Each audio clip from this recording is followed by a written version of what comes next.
Ndabaramukije amahoro y'Imana, ndabaramukije mumererwe neza aho muri hose, abanezerewe mukomeze gushima Imana nk'uko ya ndirimbo ivuga ngo iyo nezerewe ndashima, abababaye kubw'impamvu zitandukanye nabo nyene ndabasabye kwihangana kandi mbasabira kugira ngo umuremyi w'ijuru n'isi abehe kwihangana kandi abakomeze.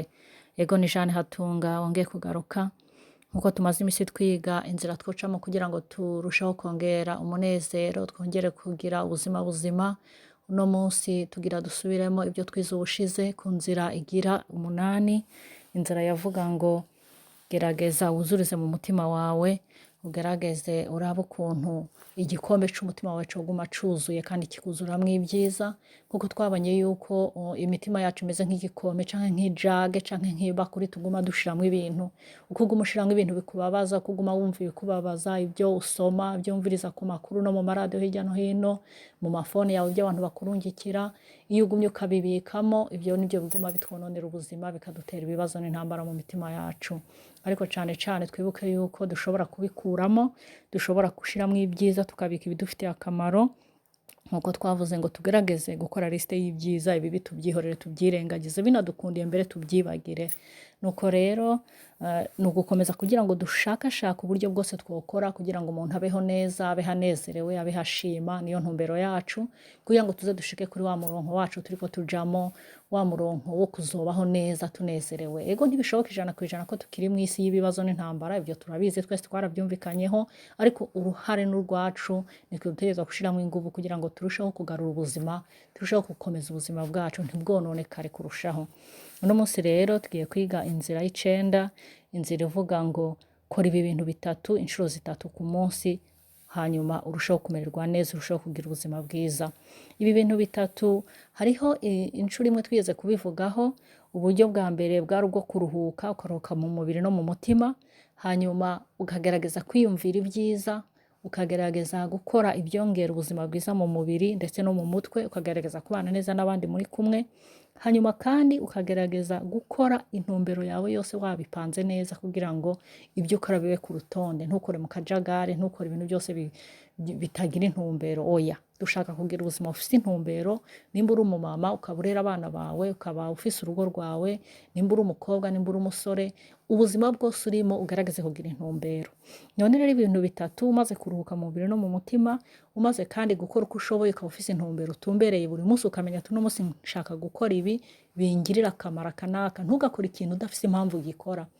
Hariho abantu umuntu azabwira ati kubera iki wakoze ibi, akavuga ati simbizi.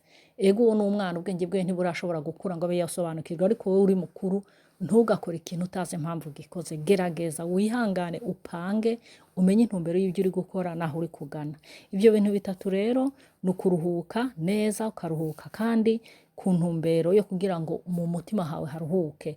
Gerageza uruhuke mu mutima, ufata akanya inshuro zitatu ku munsi, naho uzoba uri mu bikorwa byinshi byakugize bizi nk'uko bavuga, gerageza urondere inshuro niburi buri zitatu. Ni ukuvuga nimba nko mu gatondo uvyutse ufata akanya wiyumvire mu mutima uvuga ati none uyu munsi yego napanze gukora ibi n'ibi n'ibi, ariko none ni iki nokora kugira ngo nze kunezerwa uyu munsi, ni iki nokora kugira ngo ngabanye ibibazo n'intambara bishobora kunshikira. Wipange neza, hanyuma ku murongo hagati naho nyene ufata uwundi mwanya wiyumvire uvuga ati none koko uno munsi ni iki maze gushikaho kuva mu gitondo, mbe ni iki byambabaje, ni iki nobikora ko kugira ngo bimve mu mutima, ntibikomeze kungiraho ingaruka mbi mu mutwe ho ntihakomeze kononekara, haruhuke, mererwe neza. Hanyuma shima Imana. Imana niyo muremyi wacu yaturemye, iratuzi kandi iradusobanukiwe. Niyo mpamvu tuza gufata aka kanya inshuro zitatu ku munsi, ukiyumvira, ugasubiza amaso inyuma ukaraba ibyo washitseko, ibyo wakoze nabi ukaraba ukuntu uzobikosora uwundi munsi, ibyo wakoze bibi ntuzobisubiremo, ugapanga kuzohora ukora ibyiza, kuzohora utera imbere kugira ngo tuve mu bwiza tuja mu bundi. Ni ukuvuga ni ukuruhuka, hanyuma ukiyumvira, ugafata akanya ko kwiyumvira neza, ugasubiza amaso inyuma ukaraba ibyo wakoze nabi ukabikuraho canke ukabihindura, hanyuma kandi ugapanga ivy'imbere, ugapanga kuja imbere heza. Niyo mpamvu rero ibyo bintu bitatu, kuruhuka, gupanga neza ndetse no gufata intumbero nziza yo kugenda utera intambwe ije imbere. Hanyuma rero impamvu tuvuga ko dutegerezwa kubikora inshuro zitatu ku munsi, ni ukugira ngo bidufashe ntihagire ibintu birengana ngo bitumerere nabi mu mubiri, ngo bitume ibintu byose byononekara tutagira intumbero. Oya, ni ugukorera ku rutonde nk'uko twabivuze ubushize. hanyuma ibyo bintu bitatu nubikora inshuro zitatu ku munsi bizotuma mu ndwi, mu kwezi, mu mwaka urushaho kugenda utera imbere, kuzo uronka akanya keza ko gusubiramo no kwisubiramo no kwihana no kwihanura, kandi bizotuma uronka akanya keza ko gupanga neza imbere hawe hakaba heza. Namye nsoma igitabo, ni igitabo kitwa ngo How to Feel Awesome Every Day. Ni ukuvuga ni gute woshobora kumva umerewe neza imisi yose. Canditswe n'umugore yitwa Ellie, kugera nubwo kubera yanditse ibintu byinshi bahise bamwita akazina ngo kitwa ngo Ellie Awesome. Ni ukuvuga yaravuze ngo dukore ikintu cy'igikombe cyangwa ijage, bakita ijage kubera ko yacyanditse mu Congereza.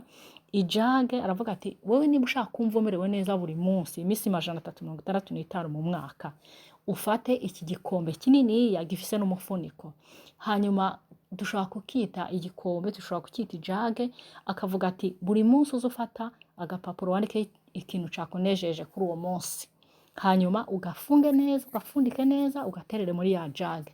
Ejo nuhongera akabikira ikintu ciza cakunezereye ongera ugaterere mu jage. Bigatuma avuga ati numara kubitereramwe imisi myinshi, hazogera igihe hazoba habaye ibintu bibi kubabaza, uzohita wongera ugaruke fungure cya gikombe canke ya jage yawe, ukuremo agapapuro kugurura ukarabe, wongera umvugaruye umunezero, wibutse byandi byiza byabayeho. Muribuka neza ko mu nzira zaheze nababwiye ati wibuke ibyiza, ibibi byirengagiza ubijugunye inyuma kure yawe, ahubwo wibuke ibyiza bikugarurire umunezero mu mutima wawe, bituma umutima wawe wongera kuba muzima, wongera umererwe neza. Nimba ari ibyiza waronse biratuma uza gushima Imana. Subiza amaso inyuma, wibuke ibyiza Imana yagukoreye, ushime, biratuma utera intambwe ije imbere, biratuma umererwa neza, biratuma wumva unezerewe. None rero uyu Ellie Awesome rero yaravuze ati gerageza ugume ubika muri ya jage yawe ibyiza byakubayeho ku munsi, bizotuma igihe uzogera mu minsi bibi uzobyibuka ukongera ukanezerwa. Hari n'ikindi gitabo namye soma kivuga ngo nimba uri mu gahinda, nimba uri mu bibazo, nimba uri mu ntambara mu bibazo, gerageza urondere ikintu cakunejeje mu minsi yarenganye cyatumye utwenga, hanyuma wongere utwenge, kuko bavuga ngo gutwenga bifise akamaro. Uyu rero nawe yavuze ati ubishira ahantu, nimba udashaka kuronka ico gikombe naho cyo kubibikamo no kubyandika cyangwa ukabutazi no kwandika, gerageza urabe nk'ukuntu wobibwira uwundi muntu utisha uno munsi nanezerejwe n'iki n'iki. Ejo ariko ategetswe kuba ari umugenzi wawe atari wanda gufitiye ishari. Muribuka ko twize umugenzi w'ukuru ko aba ameze nawe nyene. Ejo nuronka ikindi kintu kikunezereye naho nyene ukimubwire, uko ukimubwira niko bizotuma bigusigira mu mutima wawe akaneza, kandi bikaguha impamvu yo gushima. Ubwo rero no munsi niko tuvuga ati uzugerageze abashoboye kwandika mu byandike, mu bishire mu kintu, naho utobishira muri ico gikombe ariko ukabyandika mu gitabo. Nibyo abongereza bita ngo ni journal. Every day buri munsi akandika ibintu byamunezereje, byamubayeko, akandika mbega nibyo ashobora no gukosora, ibyo yifuza kuzokosora mu minsi y'imbere. Ubwo rero nuko byari ibyo, reka tugerageze tuzore ko twobikora ku munsi inshuro zitatu, ufata umwanya usubiza amaso inyuma, uraba ibyo wakoze nabi, uvuga ati bisi nzobisubira kandi nzokora intumbero ini kugira simbisubire. Uraba ibyiza byakubayeho, ubinezerererwa, ushima, wishima nawe ubwawe, hanyuma kandi uruhuka mu mutima.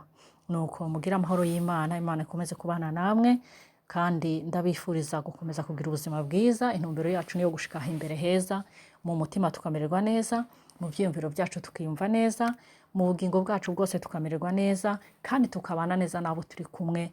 Nuko muhezagirwe cyane, mubane n'Imana muri byose. Bye.